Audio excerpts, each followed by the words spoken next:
అది కాదమ్మా, చివరి వరకు నిజం చెప్పొద్దన్నారమ్మా. ఎవరు? నీలాంబరి ఆంటీ.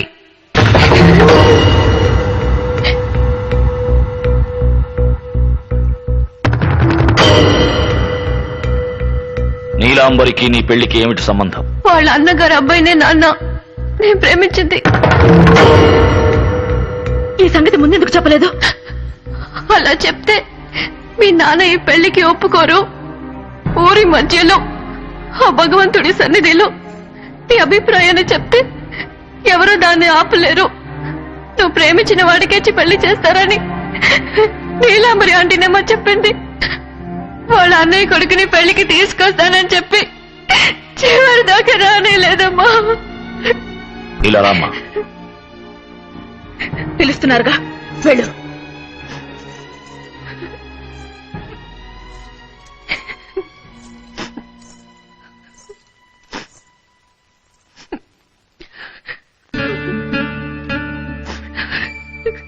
ఆ అబ్బాయి పేరేంటి? చంద్రు. ఎలా పరిచయం? ఒకే కాలేజీలో చదువుకుంటున్నా. ఆ అబ్బాయి నిన్ను ప్రేమిస్తున్నాడా? అవును నాన్న. ఎలా చెప్తున్నావు? నేను మీ కూతుర్ని, అంత తేలిగా ఎవరి దగ్గర మోసపోను. నన్ను క్షమించండి నాన్న. ప్రేమించేటప్పుడు కన్నవాళ్ళని మర్చిపోతారు, ప్రేమించాక మిమ్మల్ని మర్చిపోతారు. పెళ్ళైన తర్వాత ప్రేమని మర్చిపోకండి. పిల్లలు కన్నవాళ్ళని మర్చిపోవచ్చు, కానీ పిల్లల్ని కన్నవాళ్ళు ఎప్పుడూ మర్చిపోలేరు. తీరా బండి.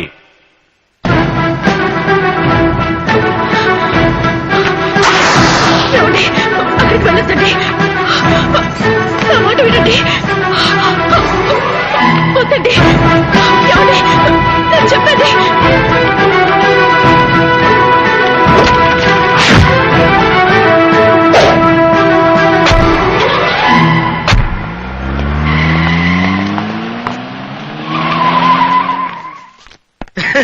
ఏండి మన నరసింహ గారు వచ్చారండి.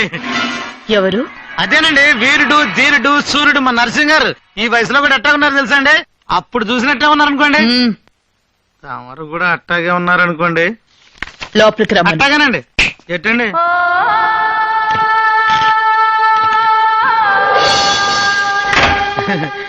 లోనకి రండి. రండి, పర్లేదు. ఒక్క నిమిషం అండి. చాలా సంవత్సరాలు బట్టి అడుగుతున్నా అండి, ఈ పాము పుట్ల చేయటారు కరవలేదండి? కరిచింది. కరిస్తే విషం ఎక్కుద్ది కదండి మరి. ఈ ఒంటికి ఏ పాము విషం ఎక్కదు. పెద్ద పాము ఒకటి రాబోతుంది, మరి చూసుకోండి.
శృంగార వీర, అందరికీ నువ్వంటే ఎందుకు ఇష్టమో తెలుసా? వయసైనా నీ స్టైలు అందం ఇంకా నిన్ను వదిలిపోలే. Thank you. పుట్టుకతో వచ్చింది ఎన్నటికీ పోదు. ఎలా ఉంది నా ఇంటి పని మనిషి? క్షమించాలి, నా ఇంటి యజమానురాలు ఎంతో ఎంతో బాగుంది. ఏం పని మీద నన్ను చూడ్డానికి వచ్చావు? నేను నిన్ను చూడటానికి రాలేదు. నా ఇంటికి అల్లుడుగా రాబోయే వాడిని చూసి మాట్లాడడానికి వచ్చాను. నీ ఇంటికి రాబోయే అల్లుడా? అవును, నా కూతురు అతన్ని ప్రేమించింది. అతను నా కూతుర్ని ప్రేమించాడు. చంద్రు నీ కూతురు ప్రేమించాడా? ఏయ్ నిన్నెవరో లోపల నుంచింది? సెక్యూరిటీ వాళ్ళు ఏం చేస్తున్నారు?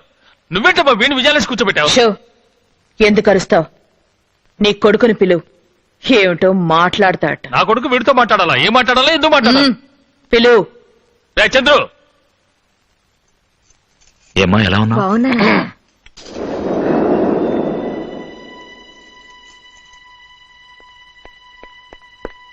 డాడీ పిలిచారా?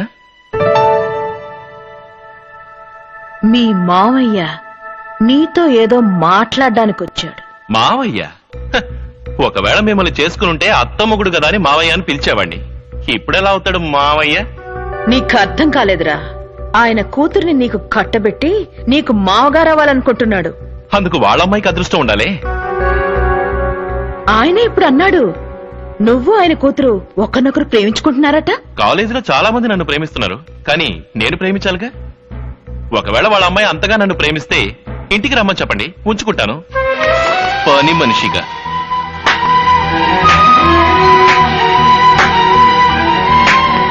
See you, Dad. Bye, Auntie.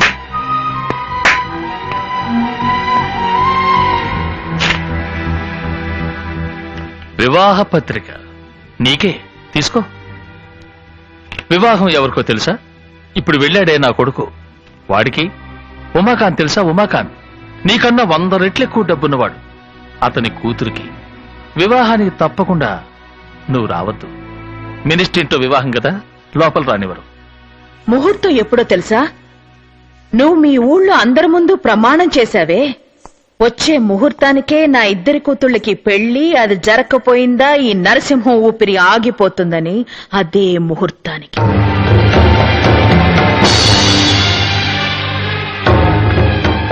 ఇప్పుడు తలదించుకున్నావే, జ్ఞాపకం ఉందా? నా పెళ్లిని ఆపినప్పుడు మా నాన్న కూడా ఇలాగే తలదించుకున్నాడు తన కూతుర్ని తలుచుకుని.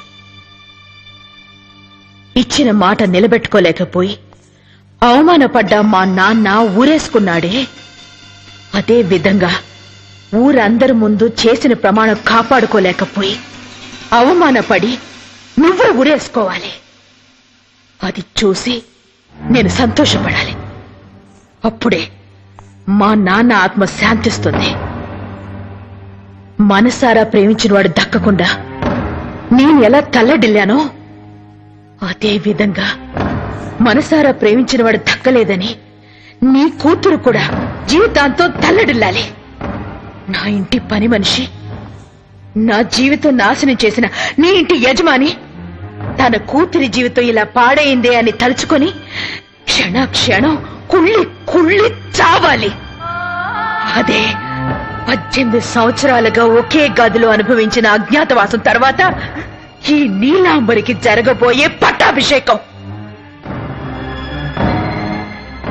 నువ్వంటూ ఉంటావే నా దారి రహదారి అని, ఈ నీలాంబరి దారి కూడా రహదారి.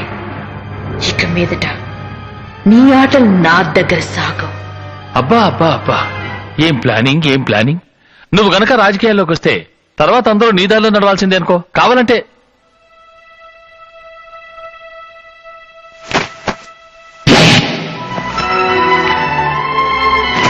జీవితంలో మొదటిసారి జారిపడింది కదూ.